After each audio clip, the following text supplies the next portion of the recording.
சண்முகம் பரணி சீரியலேருந்து சூப்பரான ப்ரோமோ வந்திருக்கு. நம்ம அதை பற்றி தான் இந்த வீடியோக்குள்ளே நம்ம பார்க்க போகிறோம். நம்ம வீடியோக்குள்ளே போகிறதுக்கு முன்னாடி நம்ம சேனலுக்கு யாரெல்லாம் சப்ஸ்கிரைப் பண்ணலையோ அவங்களாம் சப்ஸ்கிரைப் பண்ணிக்கிடுங்க. பக்கத்தில் உள்ள பெல் பட்டனை கிளிக் பண்ணிடுங்க. வாங்க வீடியோக்குள்ளே போகலாம்.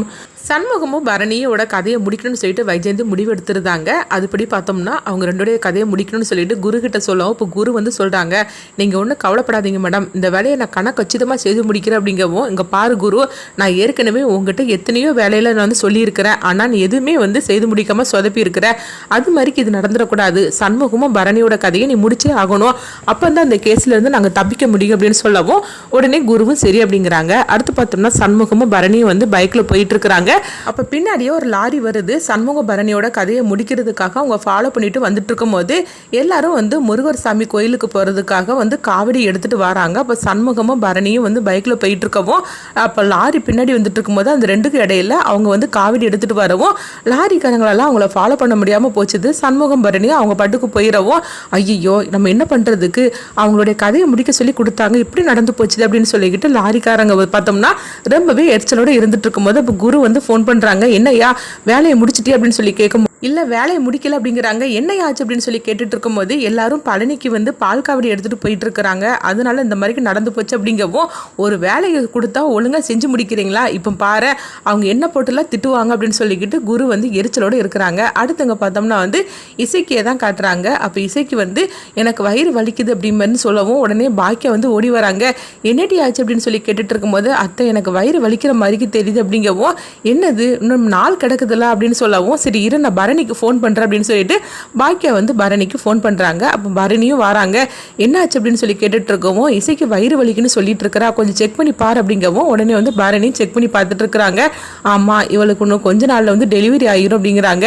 என்னட்டு இப்படி சொல்லிட்டு இருக்கிற, அவளுக்கு வளகாப்பு நடத்தி அவளை அங்கே நீங்கள் வந்து அழைச்சிட்டு போக வேண்டாமா அப்படின்னு சொல்லவும் உடனே வந்து பாக்கியாட்ட வந்து பரணி சொல்கிறாங்க, சரிம்மா இந்த விஷயத்தை பற்றி நான் பேசுகிறேன் அப்படின்னு சொல்லிக்கிட்டு உடனே பரணி வந்து பார்த்தோம்னா அவங்க வீட்டுக்கு வராங்க. வீட்டுக்கு வந்ததுமே சண்முகம் அதுக்கப்புறமா வைகுண்டம் எல்லாரையும் கூப்பிடவோ எல்லாருமே வராங்க. என்னாச்சு பரணி, எதுக்காக இப்போ எல்லாரையும் கூப்பிட்டு இருக்கிற அப்படிங்கும் போது, இன்னைக்கு என்ன நடந்துச்சு தெரியுமா, இசைக்கு இடுப்பு வலி எடுக்க ஆரம்பிச்சிருது அப்படிங்கிறாங்க. இது கிட்டதுமே எல்லாரும் சந்தோஷப்பட்டு இருக்கிறாங்க. என்ன சொல்லிட்டு இருக்கிற அப்படின்னு கேட்கும்போது, ஆமா அதுக்காக அவளை அப்படியே அங்கே உட்கார வச்சிட முடியுமா, அவளுக்கு வளகாப்பு போட்டு நம்ம இந்த வீட்டுக்கு அழைச்சிட்டு வர வேண்டாமா அப்படின்னு சொல்லவும் உடனே வந்து சண்முகம் வந்து எதுவுமே பேசாம அமைதியா இருக்கிறாங்க.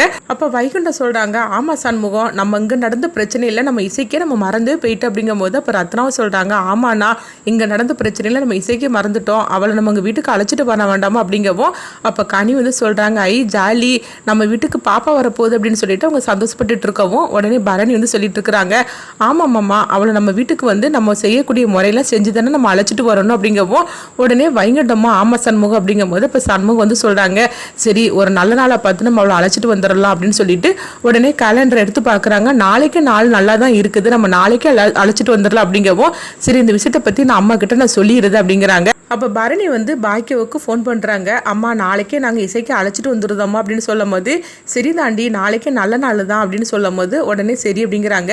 அடுத்து பார்த்தோம்னா பரணி வந்து நாளைக்கு வந்து இசைக்கு தேவையான எல்லா பொருளையும் வந்து சண்முகத்தை அழைச்சிட்டு போயிட்டு அவங்க ரெண்டோரும் எல்லா பொருளையும் அவங்க வாங்கிட்டு வராங்க. அப்போ ரத்னா வந்து கொஞ்சம் சோகத்தோடு இருந்துட்டு இருக்கும் போது, என்ன ரத்னா என்ன ஆச்சு அப்படிங்கிறாங்க. உடனே ரத்னா ஒன்றும் இல்லை அப்படிங்கும் போது, இங்கே பாரு நான் தான் வந்து சொல்கிறோம்ல அறிவழகனை நம்ம தான் காப்பாற்றி கூட்டிகிட்டு வந்தலான்னு சொல்லியாச்சுதுலாம், கிட்டத்தட்ட நம்ம நெருங்கியாச்சுது, அப்புறமா எதுக்காக நீ சோகமாக இருக்கிற அப்படிங்கும்போது, அதெல்லாம் ஒன்றும் இல்லைண்ணா, இல்லை நான் அறிவழகனை தான் நினச்சேன், ஆனால் வந்து எனக்கு இப்போ நீ இருக்கிற எப்படி நீ அறிவழகனை காப்பாற்றி அழைச்சிட்டு வந்துடுன்னு எனக்கு நம்பிக்கை இருக்குது அப்படின்னு சொல்லும்போது, அப்புறமா எதுக்கு நீ இப்படிலாம் சோகமாக இருந்துட்டு இருக்கிற, போய் நீ புடவையெல்லாம் மாற்றிட்டு வா, நம்ம போய் இசைக்கே நல்ல நேரத்தோடு நம்ம அழைச்சிட்டு வரணும்ல அப்படின்னு பரணி சொல்லவும் உடனே ரத்னாவும் சரின்னு சொல்லிட்டு போகிறாங்க.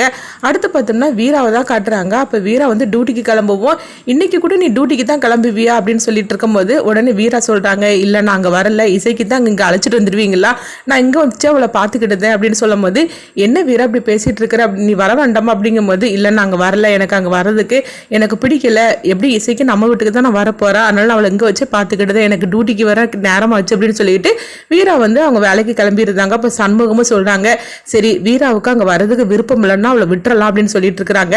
அடுத்தது பார்த்தோம்னா அவங்க செய்யக்கூடிய எல்லா செய்முறையிலையும் எடுத்துக்கிட்டு அவங்க நேராக பார்த்தோம்னா சவுந்தரபாண்டி வீட்டுக்கு கிளம்புறாங்க.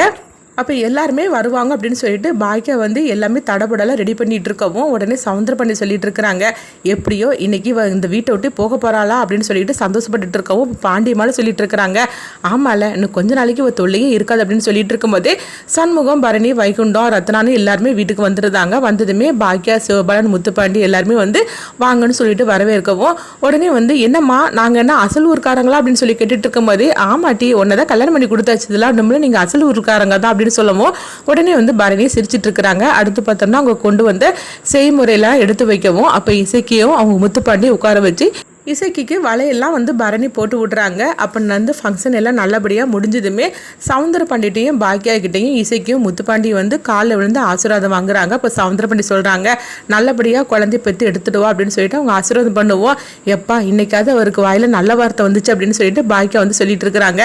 அடுத்து பார்த்தோம்னா வந்து அப்போ வந்து இசைக்கியை வந்து கூட்டிகிட்டு போகிறதுக்கு முன்னாடி உடனே பாக்கியா வந்து இசைக்கிட்ட சொல்கிறாங்க, இங்கே பாரு இசைக்கு, இப்போ நீ தாய் வீட்டுக்கு கிளம்புற, நீ தாய் வீட்டுக்கு போகிறதுக்கு முன்னாடி நீ தாய் வீட்டு சீதனம்மா நீ எதையாவது ஒரு கோரிக்கையை நீ வைக்கணும், அது அவங்க நிறைவேற்றினதுக்கு அப்புறமா தான் நீங்க இருந்து போக முடியும் அப்படின்னு சொல்லவும், அது மட்டும் இல்லாமல் நீ வயிற்று பிள்ளை தச்சியாக்கும், நீ என்ன கேட்டாலும் அது செஞ்சு முடிச்சதுக்கு அப்புறமா தான் அவங்க வந்து உன்னை வந்து இங்கிருந்து அழைச்சிட்டு போகணும் அப்படின்னு சொல்லவும், இது கிட்டதுமே பரணி வந்து கேட்குறாங்க, என்னம்மா இது புதுசாக இருக்குது, இப்படிலாம் ஒன்று உண்டுமா என்ன, அதான் தாய் விட்டு சீர்வரிசைன்னு சொல்லிக்கிட்டு எல்லா செய்முறையும் நாங்கள் செய்தாச்சுல, இதுக்கு மேலே என்ன இருக்குது அப்படின்னு சொல்லி கேட்டுட்டு இருக்கவும், கொஞ்சம் இரு பரணி நீ அமைதியாக இரு, அவள் கேட்பா பார் அப்படின்னு சொல்லவும் உடனே இசைக்கும் சண்முகத்தை பார்த்து கேட்குறாங்க, ஆமாம் அதாவது நான் அந்த வீட்டுக்கு நான் வரணும்னா அப்போது வீரா வந்து இந்த வீட்டுக்கு வரணும் அப்படிங்கிறாங்க. இது கிட்டதுமே எல்லாருமே அதிர்ச்சி அடைகிறாங்க. நீ என்ன சொல்லிட்டு இருக்கிற அப்படின்னு இசைக்கை பார்த்து பரணி கேட்டுட்டு இருக்கும்போது, ஆமாம் பரணி நான் அந்த வீட்டில் வந்து தான் நான் குழந்தை பெற்றுக்கணும்னு முடிவெடுத்தேன்னா அப்போ வீரா வந்து சிவபாலன் கூட இந்த வீட்டில் வந்து வாழதுக்காக வரணும், இதுக்கு வந்து நீங்கள் என்ன சொல்கிறீங்கன்னு எனக்கு பதில் இப்போமே சொல்லி ஆகணும், அப்படி சொன்னால் தான் நான் அங்கேருந்து கிளம்புவோம் அப்படின்னு சொல்லவும், இது கிட்டதுமே சண்முகம், பரணி, வைகுண்டம், ரத்னான்னு எல்லாருமே அதிர்ச்சி அடைகிறாங்க. அது மட்டும் இல்லாமல் சவுந்தரபாண்டி, பாண்டியமால அவங்களும் அதிர்ச்சி அடைகிறாங்க. இது என்னல இவ புது கோரிக்கையை ஒன்று வச்சுக்கிட்டு இருக்கிறா, இவ போறான்னு சொல்லிட்டு நம்ம சந்தோஷப்பட்டுட்டு இருந்தோம்னா இப்போ என்னன்னா அடுத்த ஒருத்தையும் இங்கே வரவழைச்சிக்கிட்டுல அவங்க இருந்து கிளம்புற மாதிரி சொல்லிட்டு இருக்கிற அப்படின்னு சவுந்தரபாண்டி கிட்ட பாண்டியமா சொல்லவும், ஆமா இது என்னது புதுசாக ஏதாவது பண்ணிட்டு இருக்காளுவல அப்படின்னு சொல்லிட்டு சவுந்தரபாண்டி வந்து சொல்லிட்டு இருக்கவும், அடுத்து வந்து சண்முகம் வந்து எதுவுமே பேசாம இசைக்கோட கையை பிடிச்சி அவங்க கூட்டிட்டு போறதுக்காக இருக்கிறாங்க. அப்போ கையை பிடிச்சி அவங்க அழைக்கவும் உடனே இசைக்கு வந்து பார்த்தோம்னா சண்முகத்தோட கையை வந்து தட்டி விட்டுருந்தாங்க. இதை கொஞ்சம் எதிர்பார்க்காத எல்லாருமே அதிர்ச்சி அடைகிறாங்க. இப்போ பரணி கேட்டுட்டு இருக்கிறாங்க, என்ன இசைக்கு உங்க அண்ணன் உன்னை கூப்பிட்டு இருக்கிறான், நீ என்னன்னா கையை தட்டி விடுறீ அப்படின்னு சொல்லி கேட்டுட்டு இருக்கவும், ஆமா நான் கேட்டதுக்கு நீங்க பதில் சொல்லவே இல்லையே அப்படின்னு சொல்லவும் உடனே சண்முகம் வந்து எதுவுமே பேசாம அமைதியா இருக்கிறாங்க. அப்போ இசைக்கு வந்து சொல்றாங்க, என்னன்னா நான் தான் தாய் வீட்டு சீதனமா ஒரு கோரிக்கை வச்சோம்ல, அதை நீ நிறைவேற்றினாதான் நான் அங்கிருந்து கிளம்புவேன், அப்படி இல்லைன்னா நான் வரவே மாட்டேன் அப்படின்னு சொல்லவும், இது கிட்டதுமே பரணி எல்லாருமே அதிர்ச்சி அடைகிறாங்க. அப்போ முத்துப்பாண்டி வந்து சொல்றாங்க, அங்க பாரு இசைக்கு நீ பாட்டுக்கு போ, வீரா எப்போ அவன் மனசு மாதிரி சிவபாலன் கூட சேர்ந்து வாழணும்னு சொல்லி ஆசைப்படுறாளோ அப்போ அந்த வீட்டுக்கு வருவா, அது வரைக்கும் அவளை யாரும் கட்டாயப்படுத்த வேண்டாம், நீ பேசாம இப்போ போ பிரச்சனை பண்ணாம அப்படிங்கும்போது அதெல்லாம் வந்து முடியாது, இன்னும் அண்ணன் பதில் சொல்லாமல் இருக்கிறாரு, அண்ணன் எனக்கு பதில் சொல்லட்டும் அப்படின்னு சொல்லவும், இது கிட்டதுமே பரணி வந்து சண்முகத்தை பார்க்குறாங்க, என்னடா அவ தான் கேள்வி கேட்டுட்டு இருக்காளா, ஏதாவது ஒரு பதிலை சொல்லு அப்படிங்கிறாங்க. அப்போ சண்முகம் என்ன பதில் சொல்ல போறாங்க அப்படின்னு சொல்லிட்டு எல்லாருமே எதிர்பார்த்துட்டு இருக்கிறாங்க. அப்போ சவுந்தரபாண்டி வந்து சொல்றாங்க, எப்படியும் வந்து சரியான பதில சொல்லாம அமைதியா இருக்கிறான்னா அப்ப கண்டிப்பா வந்து இந்த வீரா அங்க வாழ வர மாட்டா அப்படின்னு தான் சொல்ல போறா அப்படிங்கிறாங்க. ஆனா சண்முகம் வந்து யாருமே எதிர்பார்க்காத ஒரு பதிலை வந்து அவங்க சொல்றதுக்காக வராங்க. அவங்க சொல்லக்கூடிய பதிலை கேட்டு எல்லாருமே அதிர்ச்சி அடைகிறாங்க. அப்படி சண்முகம் என்ன முடிவு எடுத்தாங்க அப்படின்னு சொல்லிட்டு நம்மளும் வெயிட் பண்ணி பார்க்கலாம்.